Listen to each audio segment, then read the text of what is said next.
मैं अपनी सालियों से बिल्कुल फ्री था, मेरी सिर्फ 2 ही सालियां थीं। मेरी बड़ी साली की औलाद नहीं थी, उसके शौहर में इतनी ताकत नहीं थी कि वो मेरी साली को औलाद की खुशी दे। एक दिन मैंने अपनी साली से कहा, आप एक बार मुझे भी आजमा कर देखो। पहले तो वो सोचने लगी, फिर बोली, आओ अभी कोई नहीं है, इस मौका का फायदा उठा लेते हैं। मैं साली पर शुरू हो गया, इस तरह हमने 3 बार किया। जब भी मौका मिलता, चौथी बार वो बोली, अब मैं उम्मीद से हो गई हूँ। ये बात जब मेरी छोटी साली को पता चली, वो बोली, मेरे शौहर की भी यही हालत है, मुझे भी एक बच्ची दे दो। मैंने इस पर भी मेहनत शुरू कर दी। फिर एक दिन वो बोली, मैं भी उम्मीद से हूँ। इस तरह दोनों सालियों के पीठ में मेरे बच्चे थे। लेकिन जब ये बात मेरी बीवी को पता चली, तो फौरन पूरी कहानी सुनने के लिए चैनल सब्सक्राइब कर दो। कभी मजाक, कभी रस्म व रिवाज का जिक्र, मगर वक्त के साथ साथ उन लम्हों में भी एक नरमी, एक अनजानी कशिश पनपने लगी। बड़ी साली संजीदा मिजाज की थी, बातचीत में वक़ार था, लेकिन आंखों में एक खामोशी छपी रहती थी। कभी कभी वो मुझसे ऐसी बातें करती जो दिल को छू जातीं। छोटी साली इसके बिल्कुल बरअक्स थी, शोख, चंचल और हंसी मजाक में हर किसी को अपना बना लेने वाली। इन दोनों के दरमियान रहते हुए मैंने खुद को एक अजीब कैफियत में पाया। दिल कहता था ये सब आम नहीं है। एक दिन बड़ी साली आई हुई थी, बीवी किचन में मसरूफ थी। मैं लाउंज में बैठा अखबार पढ़ रहा था। इन्होंने आहिस्ता से कहा, तुम्हारी तबीयत आज कुछ ठीक नहीं लग रही।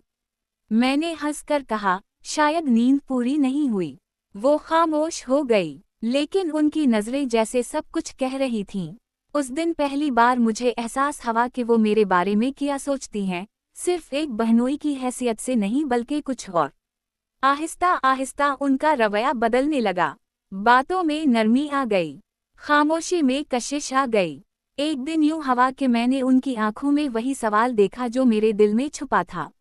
लफ्ज़ों की ज़रूरत ही नहीं रही। वो लम्हा ऐसा था जिसने हमारी जिंदगियों को बदल दिया।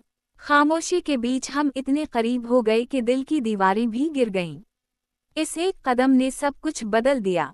इसके बाद हमारा रिश्ता महज रस्म और रिवाज तक न रहा बल्कि जज्बात की एक नई कहानी भी शुरू हो गई। कुछ दिनों में वो उम्मीद से थी और ये हकीकत मुझ पर भारी भी थी और खुशी भी दे रही थी। अभी मैं इस कैफियत को समझ ही नहीं रहा था कि छोटी साली भी ज्यादा वक्त हमारे साथ गुजारने लगी।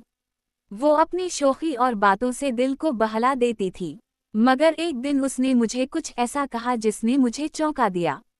हंसते हंसते बोली, कभी लगता है आप सबसे ज्यादा अहमियत बीवी को देते हैं, हमें तो बस नज़रअंदाज कर देते हैं। मैंने मजाक में कहा, तुम्हें कैसे नज़रअंदाज कर सकता हूँ, तुम तो सबकी जान हो। लेकिन इसकी मुस्कुराहट में एक छुपा हुआ दर्द था, जैसे वो चाहती हो कि मैं उसे वाकई देख सकूं, पहचानो। कुछ दिन बाद एक मौका ऐसा भी आया जब हम दोनों अकेले थे। वो खामोशी से बैठी थी। मैंने पूछा, क्या हवा, इतनी चुप क्यों हो? इसने आहिस्ता से कहा, काश मैं भी तुम्हारी जिंदगी में वो जगह पा सकती जो मेरी बहन ने पाई है। ये जुमला मेरे दिल में उतर गया। मैंने कुछ नहीं कहा, लेकिन इसकी आंखों में वो कैफियत थी जिसे नज़रअंदाज नहीं किया जा सकता था। वक्त के साथ वो भी मेरे करीब आ गई। लम्हे ऐसे आए कि हम दोनों की कुर्बत ने एक नई हकीकत को जन्म दिया और कुछ अरसे में वो भी उम्मीद से थी। यूं एक के बाद दीगरे दोनों बहनें मेरी मोहब्बत की लपेट में आ गईं। ये सब कुछ एक ख्वाब की तरह लग रहा था, कभी खुशी, कभी खौफ, कभी एहसास जुर्म और कभी दिल की तस्कीन। बीवी को कुछ अंदाजा न था, लेकिन दोनों बहनों के बदलते रवैये ने उसे हैरान जरूर कर दिया था।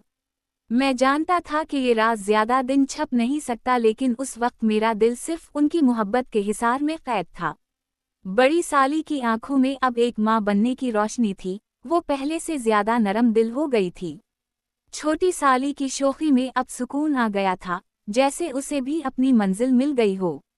दोनों के बदलते चेहरे, बदलती हालत और बदलती बातें मेरे दिल को भी उलझा देती थी, लेकिन एक बात वाज़ेह थी, उनके दिल मेरे साथ जड़ गए थे और अब वापसी मुमकिन नहीं थी। ये कहानी सिर्फ मोहब्बत की नहीं बल्कि कशमकश की भी थी। एक तरफ जिम्मेदारी, दूसरी तरफ दिल की ख्वाहिशात। एक तरफ बीवी की मासूमियत, दूसरी तरफ इसकी बहनों की मोहब्बत। मैंने खुद को कई बार समझाने की कोशिश की मगर जज्बात की लहर सब पर गालिब आ गई। वक्त गुजरने के साथ हकीकत खल कर सामने आ गई। दोनों सालियां उम्मीद से हैं। ये इंकिशाफ सबके लिए चौंका देने वाला था, लेकिन उन दोनों ने खामोशी से मेरा साथ दिया। इन्होंने कभी शिकायत नहीं की, कभी इल्ज़ाम नहीं लगाया, बस उनकी आंखों में यही एक बात थी, हमने तुम्हें अपनी जिंदगी का मरकज़ मान लिया है। मैं अक्सर रातों को सोचता था कि ये सब कैसे हवा, क्या ये सब एक गलती थी या किस्मत का लिखा। लेकिन फिर अजीम मोहब्बत की वो लहर याद आती जो उन दोनों की आंखों में दिखाई देती थी। वो मोहब्बत जो लफ्ज़ों से भी आगे निकल गई थी, जो मेरी जिंदगी का एक ऐसा राज बन गई जिसे शायद दुनिया कभी ना समझ सके। मगर मेरे दिल में ये सच्चाई हमेशा जिंदा रहेगी कि एक के बाद दीगरे दोनों सालियों ने मेरे लिए अपनी जिंदगियां बदल दी और मैं उनके दिल का वो हिस्सा बन गया जो कभी मिट नहीं सकता। प्लीज़ चैनल को सब्सक्राइब कर दो, मुझे सब्सक्राइबर की ज़रूरत है। प्लीज़ सब्सक्राइब कर दो, अब कर दो।